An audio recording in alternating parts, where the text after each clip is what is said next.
So I would want to introduce our speakers, just as you've seen them on the flyer. I will introduce them. They will tell us a bit about themselves, then we will start. So we have Brother Joshua Edu. Yes. One of our speakers is Brother Joshua. So Joshua, you're welcome, and thank you for handling our invite. Thank you very much, Dennis. All right. Okay. So we want to know a little about you. At least we saw your picture, a nice gentleman smiling. Let us know a bit about you, please. All right. So good evening, everyone. And it's great to be here to be able to share my experience. So my name is Joshua Edu, and I'm an Erasmus Mundus scholar. So currently I'm in Latvia, currently doing my master's in social work with children and youth.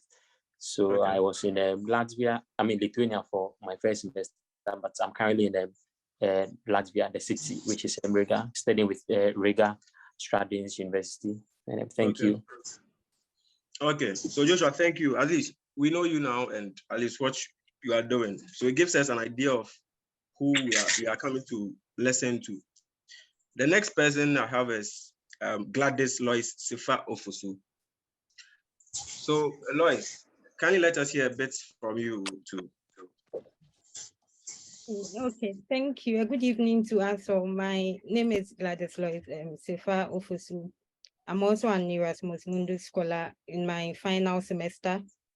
And for my program, there are 4 countries involved. So within these 2 years, I've been to Sweden, Norway, and then Portugal. Yeah, and it's an honor to be here to share what I've learned along my journey. Okay, thank you, Lois. We know you are busy, but I mean, just the drive to share your experience, you made it possible. So thank you so much for handling our invitations. Okay, the next person we have is Brother Ishmael Amate. He's in the US. Hello, Ishmael. Yeah, hello. Good afternoon. And good afternoon. And thank you for this invitation, and thank you for this initiative. It's something that I've been looking forward for a long time. And my name is Ishmael Amate, and I'm currently in Northern Illinois University, where I'm doing a PhD in mathematical science with a major in statistics. Experience with you all. Thank you, Ishmael. Thank you so much.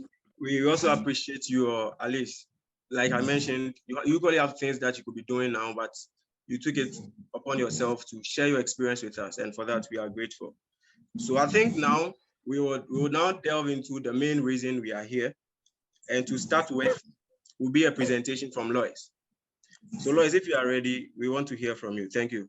School application can be very stressful. It doesn't just take physical effort. It can also drain you emotionally and then psychologically. So the moment you decide to pursue your education abroad, especially with scholarship, one thing you're supposed to do is to develop a positive mindset. You tell yourself, I know it's difficult, I know it's stressful, but I am going for it. When you have such positive mindset, irrespective of the challenges you face, irrespective of the rejections that come your way, because whether we like it or not, somehow we might have some rejections or disappointments. But when you have that positive mindset, irrespective of all those challenges, you keep moving forward. You keep moving forward until you get there. So that is the first thing you're supposed to have, a positive mindset. You should also make Google your friend, because there's a lot of information online. I mean, there are a lot of people who can also help you, but it makes the work easier if you're able to get, something, and then the person kind of complements your effort. You understand? And the last thing I would want to say before I move straight to the searching for the school itself is, be willing to get involved in the process. Don't just think, oh, I can just, get an agent or someone to do it for me. No, be willing to get committed to what you want to do. The application itself. If you are doing 3/4 of the effort, someone might be willing to do 1 out of 4 to make you get the 100%.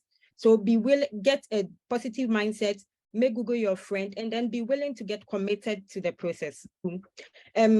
A lot of times we are like, people contact you and they tell you, oh, have admissions. I have about 5 admissions. It's good to get admission. I mean, that's the first process of your good news, but it is not enough. Imagine getting admission in UK, where the school fees is very high. Let's say you're supposed to pay like £20,000 a year. You don't have any sort of hope. How do you get that money? The school is not even willing to give you any scholarship. Convert that amount in Ghana cedis. It's a whole lot of money. A whole lot of, even if someone is willing to help, it's very difficult for the person to, get £10,000, like £10,000. It's no small money. So always know that admission is not enough. This is to tell you that when you are trying to search for a school, you try to find out the financial aid options the school has for you. As soon as you decide on a school, the first thing you should check, what are the financial aid options? What are the scholarships that I can get when I get admitted to this school? If the information there states that it's just 2,000 out of £20,000, it's just 1,500 out of 17,000 Canadian dollars, and you know yourself that there is no way you can get that money, don't worry yourself. Move to the other schools. There are so many schools that are giving tuition-free programs. There are some that are offering affordable tuition. So go for them. You don't have to go for a particular school that you can't go, even when you get admission. The focus is not to get admission alone. The focus is to get into the school. And without financial aid option, to be very difficult. So there are two ways of trying to search for the school. You can do the general search. That's when you go online, maybe scholarships in chemistry, PhD scholarships in the US, MPhil in physics scholarships in Canada. Those are the general search. So when you do the general search, you get a lot of options, and then that's where you get the direct search. So either you settle on a particular scholarship or you settle on a particular school, and then you go to the school's website, you try to read about the admission process. What are the financial aid options available for me? That should be very, very important on your notes. What are the financial aid options available for me if I should get into this program? Will I be able to pay for the rest? Will my parents be able to cater for the rest? If someone is trying to help me, will the person be able to pay? Will I be able to get a scholarship from the scholarship secretariat? How are you going to decide on that before you move with the application? Always remember that admission is not enough without financial aid options. Yes, so what documents do we need to get it? The first thing is academic transcript. After your HND, after your bachelor's degree, you are under the certificate. Always make sure that you are using original documents. You are using genuine documents. When someone tells you, oh, I can give you a fake document, please run away from that person. Run away from that person. Genuine document only. Because not only can this ruin your chances of getting admission or into that country or that particular school, but you can just, it can dent your credibility, and you wouldn't want that. This one is your transcript. This is what has your list of courses with your grades. And then we have the I'll give details of what it should include. We have your CV, where you talk about your educational experiences, your career aspirations, your professional experiences, your voluntary experiences. That's your CV. Recommendation letters. It's from people that you've worked under, people who know of your capabilities, your academic capabilities. They know of your aspirations. They know of what you can do, what you cannot do. And they trust that you'll be able to complete graduate studies successfully. So you get such people, your supervisors, people that you work with, your boss, people willing to do it, people that they'll write good things about you. Because more often than not, some referees, they tend to write things that you wouldn't want, but because you might not get to see what they write, it goes and then you get rejected. You might think it's the school that didn't want to admit you or you didn't qualify, but it could be based on what your boss wrote. So you just don't go to anybody at all for them to give you that letters. People that you trust, people who are willing to speak good of you. And then we have the personal statement. We have motivational statements, statements of intent. I'll talk about that later. And then we have the diversity statement, which is more particular to schools in North America, Canada, and then the US. And we have the test results. We have SAT, IELTS, TOEFL, GRE, GMAT. Yes. So with your CV, first you talk about your personal details. Always try to kill space on your CV. Try to kill space. You don't write the how do you call your name, and then you write your address, you write your date of birth. No, they don't need your date of birth. Just write your name, maybe your address, your email, and your contact number. It's okay. They don't need your marital status. They might ask that in the application portal itself. Don't give too much information about the personal detail. Just go straight to the point. And then you go to your either your career interest and then objective or objective. What do you want to become? You know, what are you currently interested in? They want to see how that tallies with the objective of the program. Mind you, each program that you apply for has an objective. So whatever you are writing in your application letter should in some way or the other be connected to the objective of the program. So what you are writing in your CV, what you are writing in your personal statement, is it connected to what they aim to achieve at the end of training people for that particular program? Let's assume, for instance, there is a program that is aiming to train people to become mechanical engineers in the next 5 years, people who are thinking outside the box, and then your aim is to become an electrical engineer. You know, they are all engineering, but different objectives. So always make sure that you read about the objective of the program. It's always on the website. And one good thing is that if you don't understand anything, there is an email. You can always write to them. The worst they can do is not reply your email. That is the worst they can do. So always write to them. Feel free and then just write to them, so that you get to know more about the program, maybe if it's not on the website, so you know what you write in your document, application document. So you also talk about your educational experience. You mentioned the name of your program that you did. So maybe Bachelor of Arts in Chemistry. You mentioned the institution, the University of Ghana. And then if it's a first class, you know, you boldly claim it, tout your successes. Don't be humble in putting your successes together on paper. No, they want people with that kind of confidence. And for me, it was quite difficult because I'm sure for many of us in Ghana, you know, yes, you know. So you're just trying to, you know, be humble in whatever you do. And when I came, it was quite difficult because they're expecting to have that confidence, talk about what you have. And I felt as a me to know. So at the beginning, it was very difficult for me to integrate into the system. But I was able to learn about it, and then it really helped me a lot. So talk about your successes. Don't be humble in your writing. Bring them out. You know, bring them out. And your professional experiences, maybe that's your work experience. What have you done in relation to the program that you want to do? So you want to be an electrical engineer. You've worked with ECG. Bring it out, talk about it. And you just don't write, I fixed wires. No, it is how you even write it. You know, you can do something very small. Your task might be something very small, but how you write it. It's like when I'm selling a pen, I just come, oh, please buy my pen. No, but when I'm able to sell it well, I package it well. This pen, if you use it, I tell you,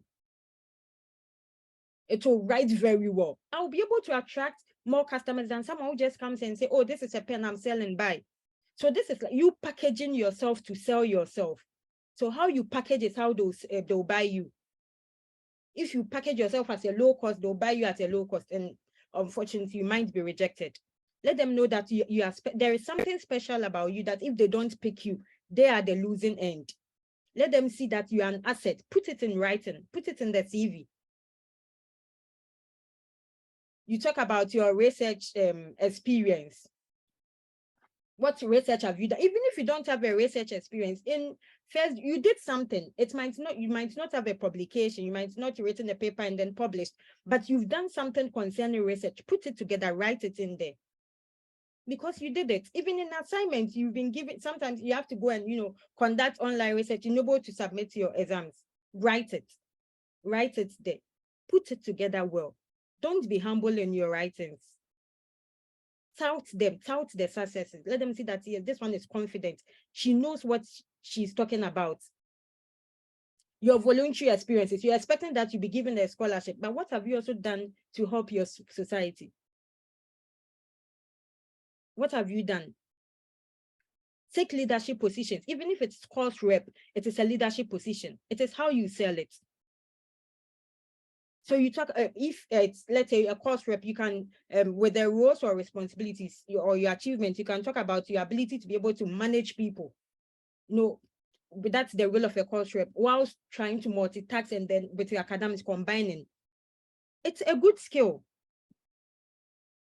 And then you talk about your skills. You can talk about skills that are relevant to your course. So personality-wise, you can talk about being committed, being, you always persevere in all situations. These are the skills they need in a graduate student, because the journey is very tough. So if you are not really determined, it will be very difficult for you. So put it in there. Awards and scholarship. Maybe you are awarded awards, some small award, big amount, sure. You have that award. Let your CV be colorful. When they pick it, let them see that, if you don't pick this girl, we are losing out. Let them know that you're an asset. So we go to there, you can choose to write the referees or not, because at the end, they will need the details of the referees in the application portal. And then the recommendation letters, it should involve the supervisor's relationship to you. How are you related to the supervisor? They have to mention that. They have to talk about your skills, their knowledge of your skills. And then they also have to talk about the level of recommendation. Are they highly recommending you? That is when, because you wouldn't see what they are writing in there. So it's very important that you get someone you trust who can write good about you. And then we move to the personal statement, motivation letter, statement of intent. There are so many English names that they give them. Sometimes they give you the guidelines on how to write it, but if they don't give you, generally, these are the things that you should write about. This is the document that is going to sell you the most, your personal statement. It is going to sell you the most. You talk about your personal background, your academic background, professional background, research background, and how it's related to the objective. You talk about your aspirations. I'm applying to a social work program. And then in future, I'm saying that my career goal is to become a political scientist. How is it related? Talk about aspirations that are related to the program that you're applying to. Why that particular program? Why that particular school? Let them know that it's not as if you just want to leave Ghana, that you are coming. No, there is something that you really, really want to get. Tell them in the personal statement. Sell yourself. And then there's the diversity statement. Mostly it's required by US and then Canadian schools. You're going to work with people with diverse backgrounds, things that you take as normal. When you tell them, it might be an offense. You might get into serious problems. So you tell them, even though I'm in Ghana, I've worked with people with diverse backgrounds. I've worked with people with, Ghana is a multi-linguistic country. We have a lot of cultures, a lot of languages, but I've been able to work effectively with them. This shows that even though I'm coming to an international community, I'll be able to work with that. And then my acceptance is also a promotion of social justice. That is the diversity statement, what it basically talks about. When do you make the applications? We have two main application sessions. We have the autumn or the fall, and then we have the spring. In some cases, we have the summer applications. So if you want to school, let's say next year, August, and we are in March now, by September, you should start your application this year, and then you enroll next year. You don't wait and then apply next year. No, it might be too late for you. So if you want to enroll next year in August or September, you start your application this year. September, August, some applications will start opening. November, December, some might open. You might, if you decide on the program, you should always be on the website to know their programs. And then for spring, you also have to start the application by May, June, because you enroll in January. For summer, you start the application in maybe January because you enroll by June. So that's it. Thank you. Thank you, Lois. That was very insightful. So Ishmael. Yeah. Please, I would want you to continue from there, and then after you, if you have any question, everyone, if you have any question, kindly note them so that after his submission, we will take some few questions and move on. Thank you. I will be speaking on the application process, how to begin, where to begin, the steps, the scholarships that you have, the study areas that you should consider, the tests that you should take, and the costs involved in it, and what it means to be a graduate student. I mean, working as a student outside your country. So the first step is to identify the kind of school that you want to go to. What is the school? What program do you want to do? I mean, what exactly is your goal? What do you want to achieve in the long run? Why are you selecting that school? Because if you are putting your personal statement or statement of purpose, you need to include all of that in your work. Now, after you have identified those things, you need to apply and submit your application. Now, in submitting your application, you need to upload your resume, upload your statement of purpose, and your test scores. That is the GRE, the GMAT, or the LSAT. Now, after you submit your application, hopefully you get an admission offer. Then you will have to send official transcripts. Some schools, almost all schools, will ask you to upload a transcript in their system, but that transcript will not be considered official. So if you are given admission, you will have to send them an official copy from the school. So you speak with your school to send an official copy to the school that has admitted you. Some of them will like you to come and show them your personal certificate when you enroll in the school of the country of your choice.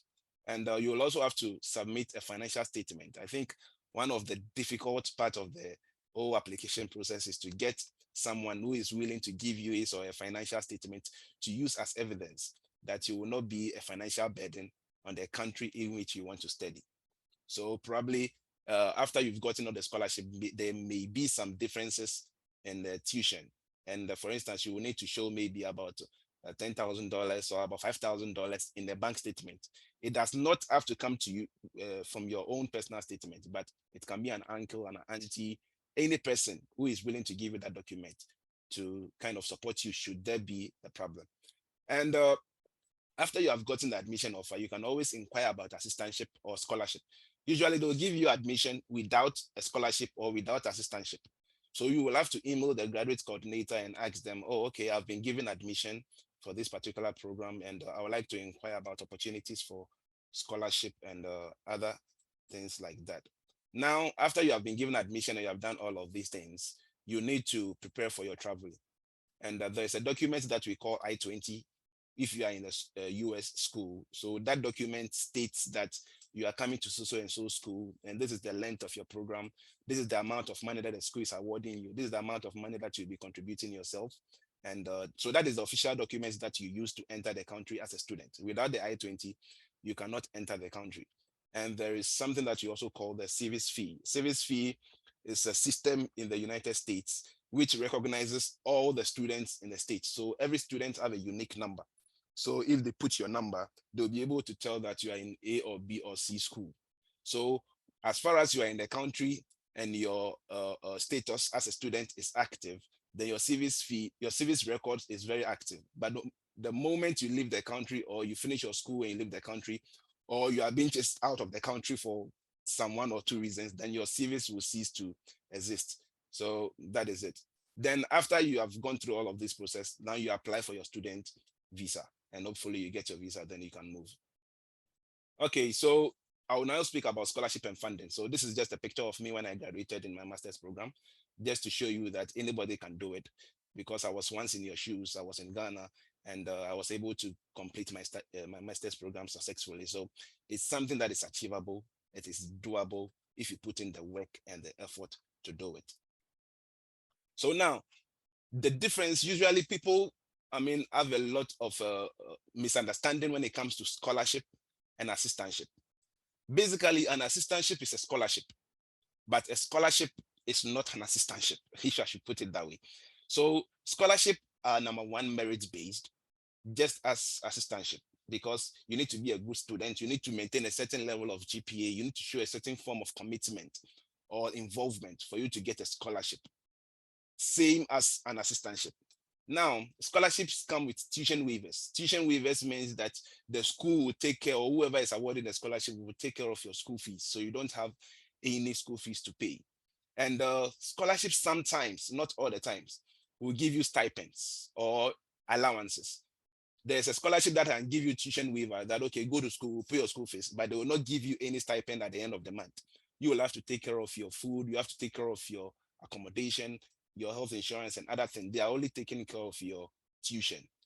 Whereas in assistantship, most of the time you have the tuition waiver and you have a stipend. In assistantship, it's all the time you must get a stipend because you are working in turn for your tuition waiver. So scholarships can be one time or they can be renewable depending on your academic achievements. For instance, if they give you a scholarship to maintain a certain level of GPA, let me say 3.5 GPA throughout, the moment you fall short of that 3.5 GPA, then it means you lose your scholarship. Same also applies to assistantship. So in assistantship, they give you a job offer to work, maybe to work as a TA or to work as a graduate assistant or to work as a research assistant. So you, as a TA, you assist the professor who is taking the course in grading the course or in assigning or even teaching in class. And they also give you a certain level of GPA to maintain so that they will be able to keep that offer running. The moment you fall short of that GPA, then they will take the assistantship from you. So that is the difference between an assistantship and a scholarship. The assistantship gives you a work to do on campus, which you are entitled to work 20 hours a week. In this country, they do everything per hour. So as a student, you are supposed to work 20 hours a week, and they give you health insurance sometimes, or sometimes they give, all the time they give you stipends, and it's renewable every time till your program ends. Unlike the scholarship, that can be one time, the assistantship always renews as far as you are maintaining a certain level of assistant GPA. Now, the areas to consider when you are applying for schools. Usually, in the United States, they lack people in the STEM field. When I say the STEM field, it means people in the science, technology, engineering, and mathematics area. Those are the areas that they lack people. So generally, they tend to, the success rate of people applying for visa in these fields are very high. Not to say that the other fields are not, considered. I know people who are doing music here. I know people who are doing history. I know people who are doing English. I know people who are doing performing art. A lot of people are doing different things. People are doing visual art and things. But the STEM field is a field that the United States cherish so much because they lack people in those fields. So the science, technology, engineering, and mathematics. In my program, for instance, most of the people doing mathematics or doing chemistry are not Americans. Most of them are international students like Ghanaians, Nigerians, Chinese, Indians, Hispanics. So those are the areas that they don't have people. So they try to advocate for people to come in and do some of those courses. And courses in the STEM field includes maybe chemistry, biology, physics, computer science, management information studies, IMS, engineering, mathematics, statistics, economics, public health, and those things. Those are all programs that falls under the STEM field. Now, the other fields are the humanities, which is the political science, history, arts, music, psychology, sociology. All of these places you can apply in Ghana and you can get visa and you can come and study here. It doesn't matter the kind of program that you are doing. All you need to do is to put up a good application and get a good recommendation. And hopefully, if you go to the visa interview, you get it and you can come and study. Like I said, I know people who are doing music, psychology, sociology, and political science over here. So you must not necessarily, if you are not in the STEM field and you are in the humanities, you still have a good chance of making your dream of studying outside country. Now, there are some tests that you need to take. So, for instance, in the US, I always advise people to take the GRE test or the GMAT test, depending on the kind of program that you are going to do. Okay, so the GRE test is for people in the STEM field and people who are going into the business field. So if you write GRE, you can apply for all STEM field and you can apply for all business schools. But most of the time, the business schools will prefer you to take a GMAT test. So if you plan on going into business administration, you plan on going into something financials, then you must plan on taking the GMAT. If you want to do something chemistry, you want to do public health, you want to do statistics, mathematics, physics, and the like, then you must take GRE test. Now, GRE test comes with a cost. And most of the time, I see people try to inquire about these things. Then you tell them, okay, I advise that you write GRE, and they pull back. They don't want to write it because they'll have to sit and learn. It's time consuming and it's expensive. But I always advise people that you need to put in the effort and the time to write it, because if you write GRE, your chances of coming to school in the United States is high compared to when you don't write it, because most of the schools will ask you of a GRE test result. The schools that will not ask you of the GRE is very, very, very few.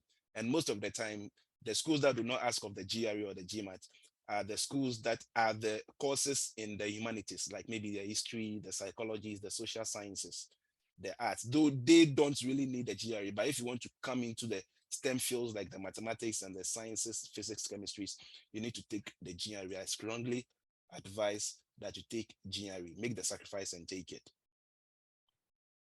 Now, the cost involved. If you are applying for schools in the US, some schools can cost you at least $35 per application. Some can cost you $60, some can cost you $90. And there are some that can even waive the application fee for you.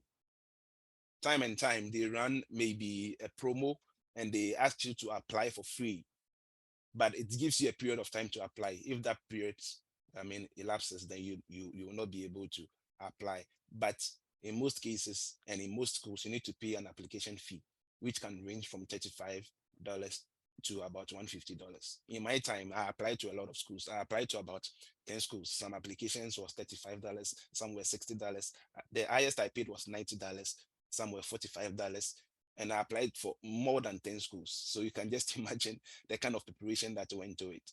And the service fee that I spoke about, after you've gotten admission, you need to register into the system of the United States that you are a student. You are here on a student visa, and that registration will cost you $350.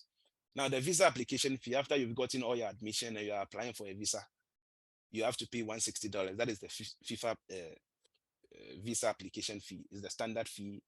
It has not changed over the years, but because our currency keeps changing, the value in Ghana cedi also keeps changing. But in dollar terms, it has remained $160 for as far as I know. Now, the GRE test will cost you about $205, and the GMAT costs about $275. Now, the good thing is, if any one of you is willing to take the GRE, then I have materials, I have books, I have things that I can share with you so that you can study and pass this particular examination. And I'll entreat all of you to take that bold step and write a GRE or write a GMAT if you really want to come in school in the US.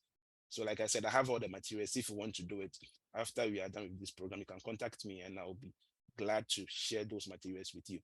Now, after all of this, you have some shipping expenses. Like I said, you'll have to send your transcript from your school to the school in the United States and so on. And DHL will have to take some money to transport some of those transcripts back and forth.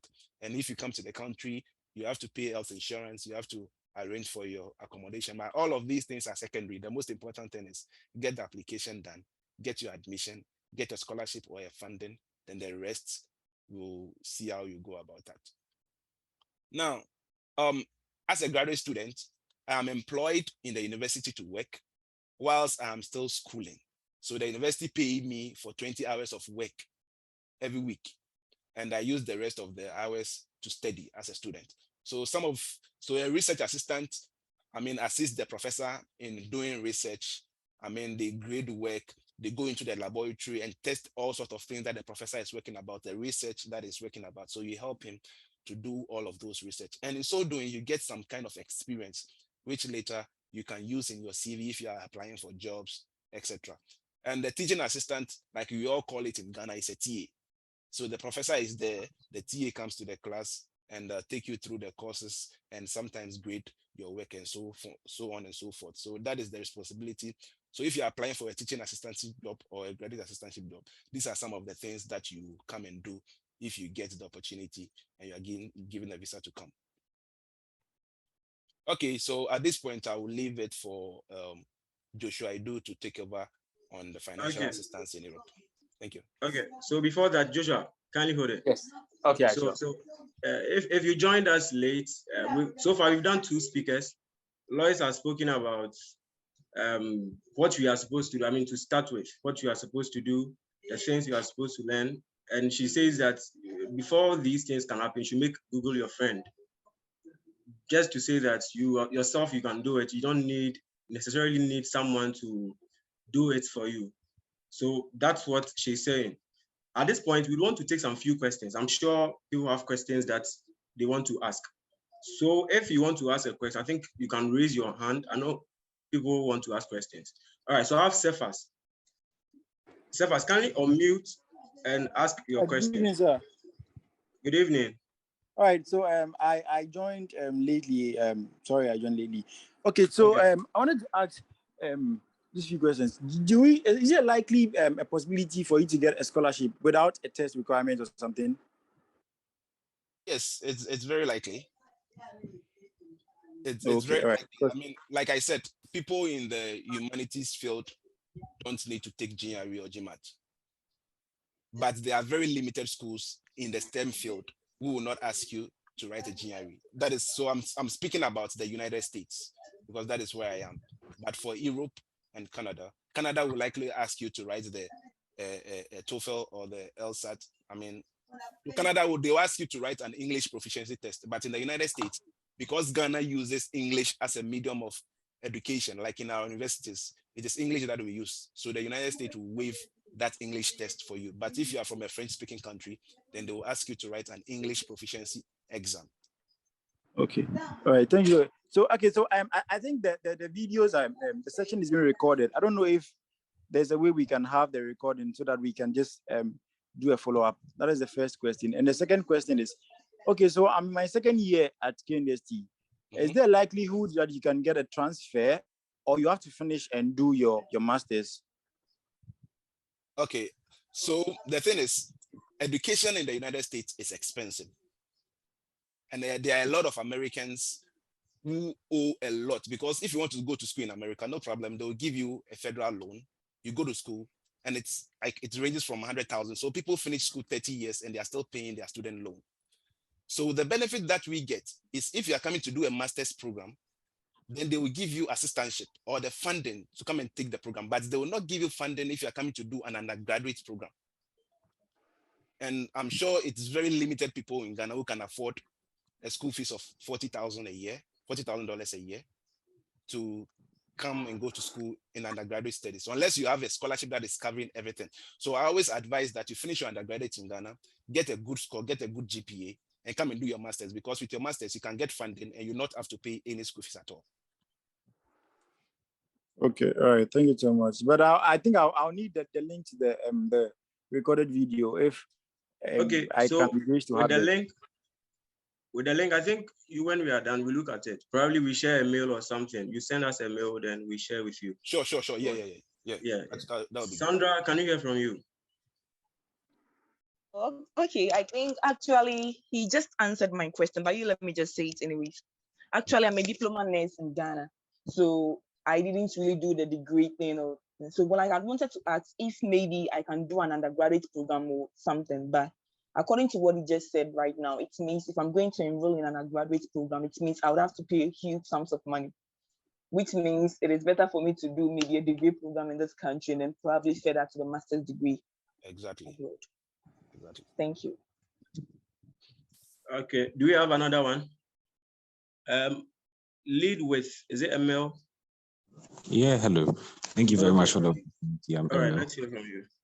Yeah, so I've actually come across an application process where they are actually requiring that you submit a transcript translation document.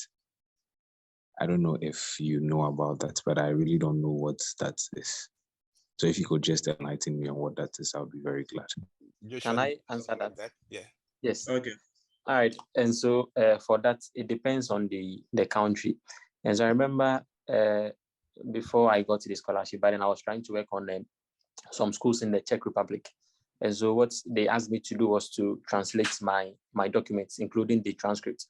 And so for that, what you can do is to go to the School of Languages, the one in the is it City Campus for University of Ghana.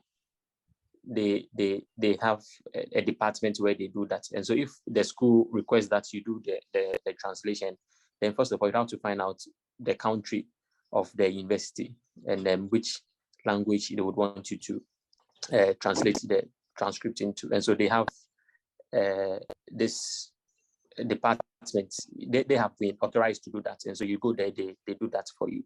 So I don't know which country you were applying to, but usually this happens in the European countries where they I mean, even though they speak English, they will still request that you translate your documents into their language.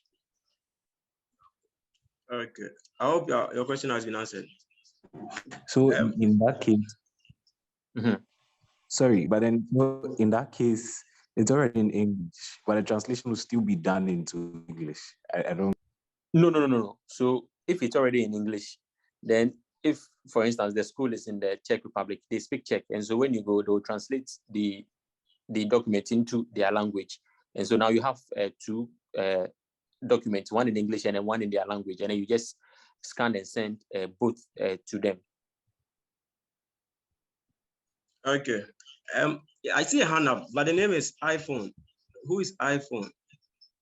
Okay, so Ben, this is Ben. Okay, Ben, you can ask your question. Okay, so I want to, after Ben, we'll take one more question and we'll move on to the next speaker. Specifically to Ishmael. Okay. So I want to find out, maybe you want to pursue your PhD, and then you are doing your started final you are breaking. Hello, please, can I be heard? Yeah, I can hear you, but I didn't catch your question. Yeah, I'm saying that in terms of the GRE or the GMAT waiver, can you substitute that with a professional qualification, maybe ACC or GRE? ACC or CFA? Okay, so if you go to the application portal or the school's website, they state categorically that requirement is GRE, and the school will not even process your application if you have not submitted the GRE. But that being said, you can always email the graduate coordinator or the coordinator of your program. Like in this country, and Lois said earlier that the worst that they can do is to reject the request that you are making, that, okay, I want to pursue a PhD in this program. I don't have a GRE, but I have these other qualifications. Can the GRE be waived for me? So you can always email the graduate coordinators. If they want to waive it, they'll waive it for you. If not to, they'll tell you that, no, you are not waiving it. So it's always good to reach out and tell them your situation. And they will give you, they are the right people to give you the right and accurate information. Okay. So aside, sorry. It can be waived, but you just need to email them. Email them and and tell them. And most of them are waiving because of COVID. And it's how you tell them, how you tell your issue to them. Okay, that's fine. And I saw one hand, Abigail. Okay. Okay, So, please, can I go on? All right. Yeah, please, my question is concerning the CV. I was employed as principal executive officer, more of administrative things, but my background in school is accounting. So in this case, I have no experience in the accounting field. So how do I apply with that experience? Lois, can you help? So did you do any petty cash book or anything? Even if the minute accounting thing you did, you didn't do anything like that? No, when it comes to working experience, nothing. If it's personal, fine. But as in the field, nothing accounting. Okay, if I can come in. Abigail, so now, like, where did you school? Where did you have your undergraduate? UCC. Okay, so in UCC, you took certain courses, right? So yeah. there is a CV format for fresh graduates, like people who have graduated from university and they don't have any work experience at all. At least in Ghana, most of the time you will get someone who did national service and you can have something to put there. But if you have no work experience at all, then what you need to do is in your CV, indicate your GPA if it is very strong, then put in the relevant coursework. Do you get it? So for instance, if you read on the program, they're asking you that you need to have this number of courses for you to be able to enroll in these courses or something like that. You see? So for instance, when I was applying, there were certain courses that, I mean, in the course outline, you need to take survival analysis, you need to take statistical methods, you need to take this and that. And I've taken all of those courses when I was doing my undergraduate. So what I did is in my CV, I stated that these are the relevant courses that I've taken. And I think it puts me in a position where I can excel because I've taken those courses, and it will make my transition easy. Okay. Yeah, so Okay, always thank you. make note of relevant coursework that you have taken. And if any of us is still in school, always try to get an internship whilst you are in school. If you vacate, don't just come and sit in the house. Try to look for internship. Even if it will not pay you anything, go and do those things so that you can help build your CV. Thank you. Okay, thank you, Ishmael. So now we will go on to the next speaker. So Joshua, you can take it from here, please. All right, sure. Okay, thank you. So Ishmael, we can, okay, thank you very much. So my name is Joshua Du. For those of you who weren't here during the initial introduction, Joshua Du. I'm an Erasmus Mundus scholar, and I'm currently in Latvia. And so for this scholarship, I had 4 mobility countries, which was Lithuania, Latvia, Slovakia, and Portugal. So I'm currently in Latvia, and I'll be moving in that order. So from Latvia to Slovakia, and then to Portugal. And so I'll be talking about 5 main things.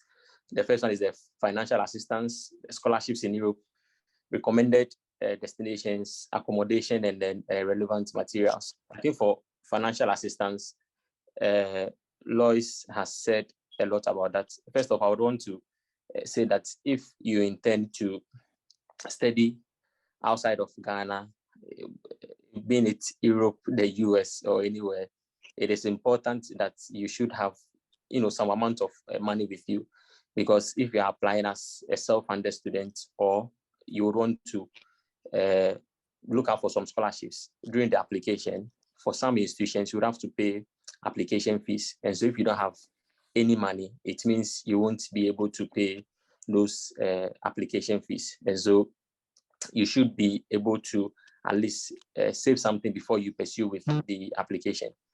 In some cases too, what happens is that in my case, and I mean in general for Erasmus Mundus, you begin with the application. It is free. You don't pay anything. You don't have to pay any application fee to any of the institutions. But then when you get the scholarship, your visa processing fee, your plane ticket, your accommodation, you would have to make all of those payments, and then they will be reimbursed when you arrive. And so it is very important that you have some monies with you before you begin with the application. I don't want to say much about this because I think Lois said a lot about the financial assistance. So that is what it is with the financial assistance. So Ishmael, we can move to the next one, which is the scholarships in Europe. All right, and so the first one I want to talk about is the Erasmus Mundus. So what I did was to have the websites to all of these scholarships. And so for the Erasmus Mundus, usually application period is from October to March. And then when you visit this website, you can have access to all of the institutions. The reason why I like the Erasmus Mundus as compared to the other scholarships is that with the Erasmus Mundus, it gives you access to a lot of scholarships. The other scholarships like the Chevening are kind of limited to only the UK. But for the Erasmus Mundus, because it is a mobility program and then you move from so many countries, there are a lot of scholarships. And so in my case, like I mentioned, these were my countries that I was given. But for other programs too, you have other countries. So most of the time it is, the list is 3. So you go to 3 or 4 countries. And so whatever your background is, if it is in the sciences, if it is in the, like engineering, social sciences, if you visit this website and then you just filter, you have like a whole lot of programs, and then you can choose for any of them. Previously, you were required to just choose 3 programs, but now it's kind of unlimited, and so you can choose as many as you want. And then depending on your area of study, and then you have the opportunity to study in Europe. And so for the Erasmus Plus, that is for continuing students. And so for Erasmus Mundus, because it is full-time, you would have to complete your undergraduate before you apply, because that is mostly masters.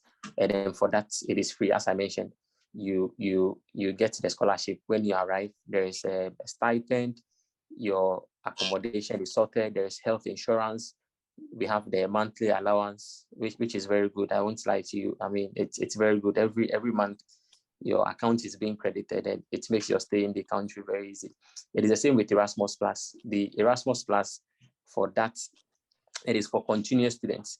And so if you are in your first year or second year or your third year, you can apply for the Erasmus Plus. That is for exchange programs. When I was leaving Lithuania, I had some Ghanaians that came for a semester, but they were all from the University of Ghana. And so I haven't done my research yet, but I don't know if it is applicable in the other universities too. But then for all of the students that came for the Erasmus Plus, they are all from the University of Ghana. And so they'll be staying for a semester. And so what they told me was that they had other colleagues too that were in other countries. And so you can look for, some of these opportunities. Funnily, for the Erasmus Plus, it is linked to the Erasmus Mundus. And so on that website, you can have access to that information. And that is all year round. And so you can apply at any time. But then if you're in your final year, sometimes it's difficult to get the Erasmus Plus. The assumption is that you're in your final year, would have to focus on your thesis. And so you have to look for these opportunities when you're in your first year, your second year, or your third year. The Commonwealth, as we know, is also a UK-based scholarship. And so this is for the Commonwealth countries, which Ghana is obviously part of. And so for that, usually the application period is from January to March. And so the website is also there. You can check, and then you select. What I think the Commonwealth does is that for them, they have like specific schools. And so on the website, you can have the list of schools that you can apply to. The same with the Chevening. So with the Chevening too, the application period is from August to November.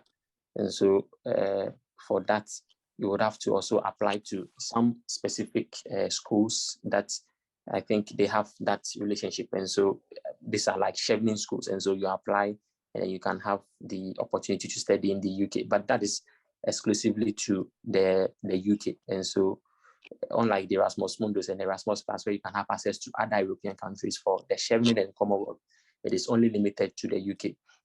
Then we move to the SI, which is for the Sweden. And so that is the Swedish Institute's scholarship for scholars. And so for that, you first of all would have to apply to your schools first. And so they have the application period where you apply to the school. And then after that, there's another window where you apply for scholarship. And so like I was saying, for this scholarship too, which is the SI, you would have to pay application fees for the time that, or the period that you're applying for your schools. And so it is important that you have some monies to pay this application fee. The advantage about the Sweden institutions is that for that, you just pay a one-time application fee, which allows you to apply to, I think, 5 schools. And so with this, it's just like a one-time payment, unlike the other places where for every university you have to pay an application fee. You just make that one-time payment, and then you can just, on one portal, just apply to all of these schools. And so after you have applied, then you apply to the scholarships too. But you have to make sure that you check the programs that you have selected and see if they are eligible for scholarship opportunities. The other one is that is the DAD. That is also exclusive to the Germany. And so for DAAD, there's the website there. For that, the application period is from August to November. You realize that for most of these scholarships, it is between August to November. And so it is important you note these dates and then make sure you have all your documents ready. And then immediately the windows are open, then you just begin with your application. And so for the DAD2, that is for the German government. And so for that, it's just for the German schools, exclusively to German schools. And so you would have to check that one too as well. And then there are other specific university scholarships. Finally, for Europe, there are some instances where you can come in as a self-funded student. So for by self-funded, I mean that you have the means to pay your own school fees, but then upon arrival, you can apply for other scholarships too. The thing about the Erasmus Mundus is that even though the application period is from October to March, because there are a lot of programs, every program has its application period. And so for most of the information, when you visit the website and then you select your program, you will know the application period for specific programs that you are interested in. All right, Ishmael, let's. Okay. All right, and so for some of the factors to consider when choosing your destination, you would have to consider the tuition fee. Like Ishmael said, in the US, the tuition is really expensive, but I mean, in Europe, it is moderate. So for instance, in Lithuania, the tuition for a year is 3,000 euros as at the time that I left there, which is, I mean, comparatively as to the US, it's less. I mean, education in Europe too is also kind of better. And then you have to consider the possibility of gaining residential status too. And so my that is you being able to be given an opportunity to stay after your studies. Only in the Europe, the policy they have is that if you pursue a master's program upon completion, they will give you 1 year to stay and then to look for work. And so that is the opportunity that you have. And then in the Germany too, they have like a free tuition. And so those are some of the factors that you can consider. I have been to Lithuania and currently in Latvia. And so I know that for these countries, the tuition is less expensive. The only problem is that they don't have embassies in Ghana. And so in getting a visa, it's sometimes difficult, as you would be required to travel to either Dubai or Egypt to get your visa. Or in some cases, I mean, in my case, for instance, they should give me a letter.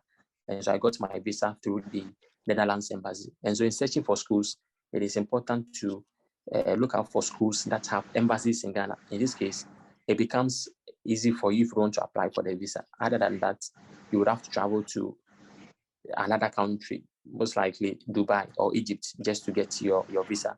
So Ishmael, we can move to the next slide. Okay, so I've already talked about the recommended destinations, which is the Norway, the Germany, Ireland, Sweden, and then Denmark. All right, and so for accommodation, what you have to know is that even though you will be on scholarship, for instance, if you apply and you get your scholarship, the school won't make any financial commitments to you until you have arrived. And so they would request that you make your own reservation. And so in this case, you should have some money on you to pay for your accommodation. That is even if you're on scholarship. And then if you are even a self-funded student, then I mean that is also the case. You have to pay for your accommodation. So that is it. And then for the relevant materials, I think Lois mentioned that so you need your transcript, your degree certificate, your passport, the recommendation letters, your CV, and then the proof of residence. And so the proof of residence is just to show that for a period of 6 months, you haven't left the country. And so for some of these documents, you can get them from your current place of work. The thing is that sometimes they require like this bills, but for us in Ghana, our bills don't come in individual names. For instance, I mean, we live in compound houses, and so you realize that most of us live in compound houses, that is to say, so you don't have like bills being addressed to a single person, like say this bill is coming to Ishmael or this bill is coming to Dennis. It's for the household. And so for those documents, they don't really accept. So you can have your place of work or a former place of work write such a letter for you to use as a proof of residence. What I want to say is that for these relevant materials, when you are completing school, it is important that you request for all of these documents, your transcripts, your degree certificate. If your passport is about expiring, make sure you renew it so you don't find yourself wanting. I was faced with that difficult situation. My passport was upon expiring when I applied for the scholarship. And so when I got a scholarship, then the school, I was really fortunate. The school requested that I bring the new passport. And so you can imagine, our processes in Ghana. So that's back and forth. I even had to pay for express travel to Koforidua, that stress, just to get a new passport on time to submit to them. The other document that that I haven't mentioned is the English proficiency. And so there are some countries in Europe that wouldn't require that you write the IELTS, and so they would request the English proficiency. For this document, you can get it from your university, and so you can just go to your academic department. I don't know what it is called in the other institutions, but you go there and you request for the English proficiency. So you have to make sure that if you have plans of studying outside the country, upon completion, you should make sure you get all of these documents so that you don't find yourself wanting. I remember last year there were some people that I wanted to apply, but then I think schools were on strike, and so they couldn't get their transcripts because they had not requested for the transcripts in advance, and so it means their application couldn't pass the eligibility stage, and so it means they couldn't continue with the application.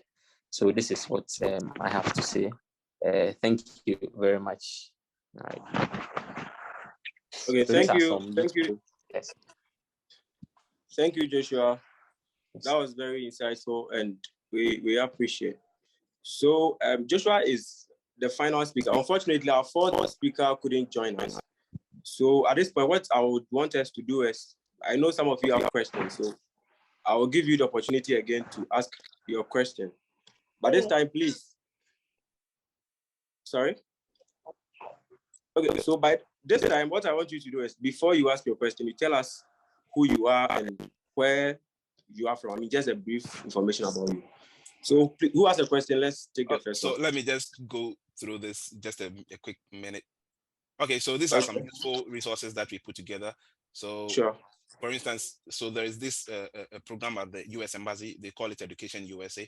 And what they do is they advise you, they train you on applying for schools in the United States. And they have it at the US Embassy, I think every Thursday or so. You can just look it up, so that if you are in your free period, you can just go to such programs. They help you identify schools in the US and how to navigate the system. Then I have a YouTube channel, and it's called the Ishman EDU. It's a channel that I've started, and I'm hoping to put such useful information on that channel so that people can also benefit. I cannot be holding Zoom conferences all the time. So if you have a friend that needs such information, you can just direct them to my page. It's a new channel, like I said.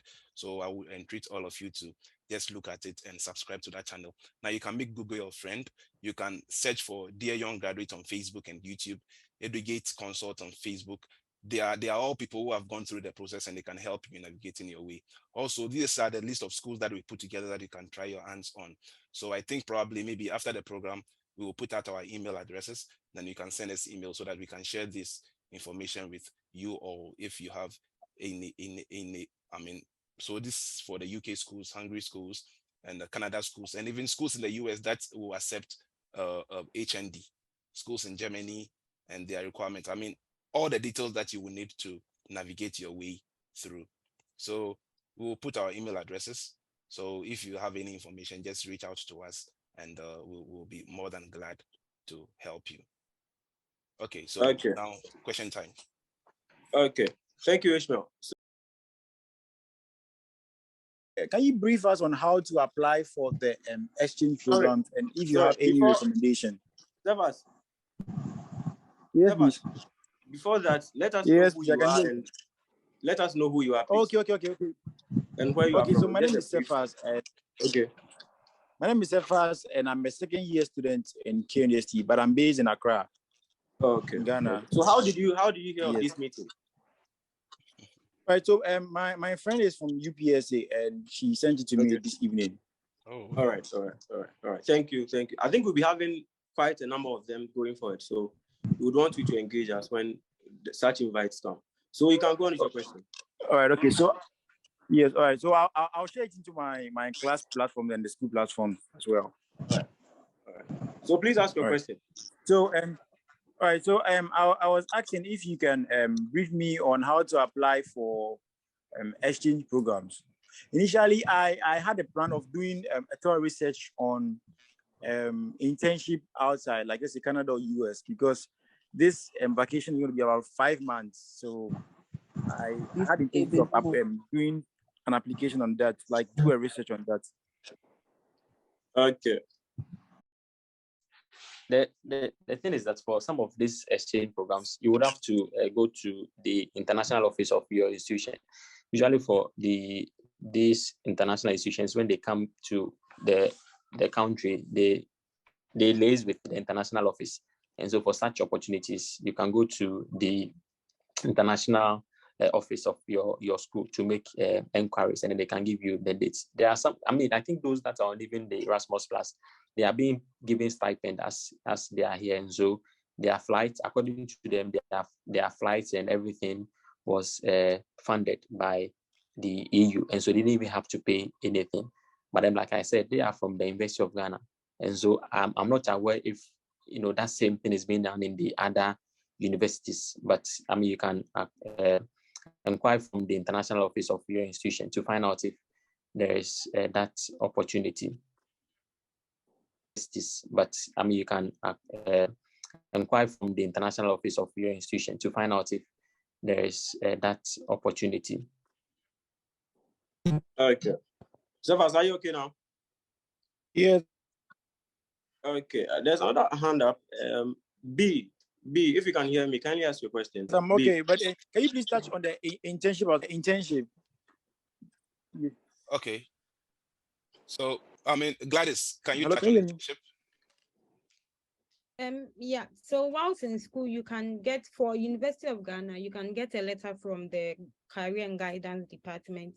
You take it to an institution of your choice, and then you, during vacation, you enroll for that internship. There are other voluntary organizations as well that you can also intern with.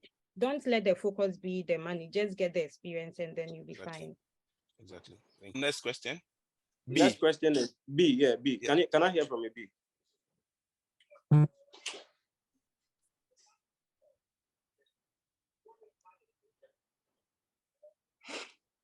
Oh.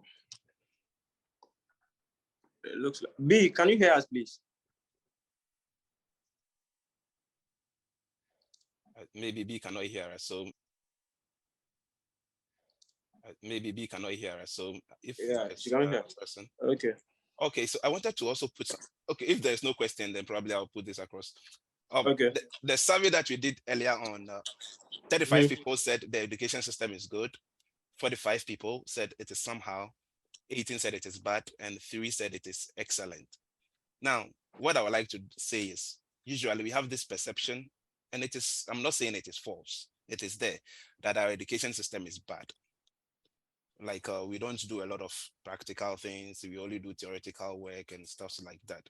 But then I ask myself, if not for this same education, I wouldn't be where I am today. So all that I'm trying to put across is, if you find yourself in an institution, in the university, do the best to make the most out of it. Do not go there and just go and play because someone says, usually we follow a lot of people that you don't need pi r squared to do this, you don't need the area of a circle to do this, to do that, what has pi r squared done for me, and all sorts of things. Once you are within the confines of the university, make the most out of it. Aim for that first class, aim for that second upper. Do not let anybody deceive you.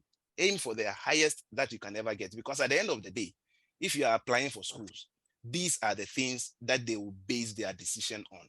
So if you go to university and you go and play around and you score a very low GPA, and now you want to focus and you want to forge ahead in life in education, will you go back to university and go and learn again?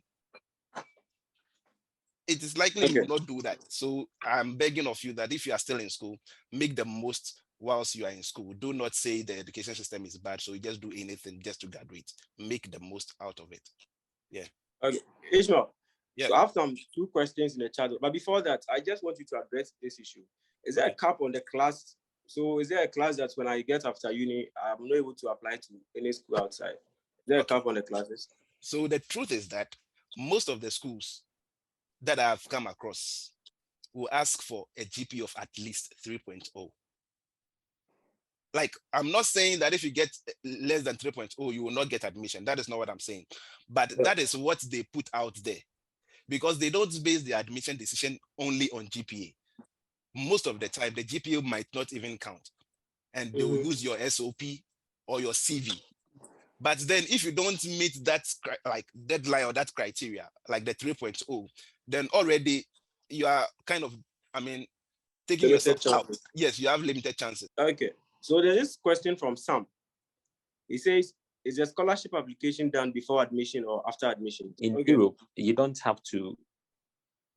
It's like for Erasmus Mundus, you just apply at the same time.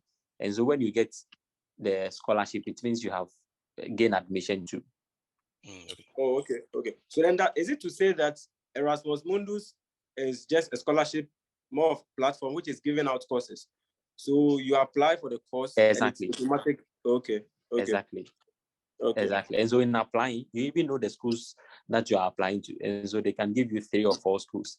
And so when you get a scholarship, it means you have been admitted into the all of the schools. Perfect. In addition, I want to say that for Erasmus, you don't have to work.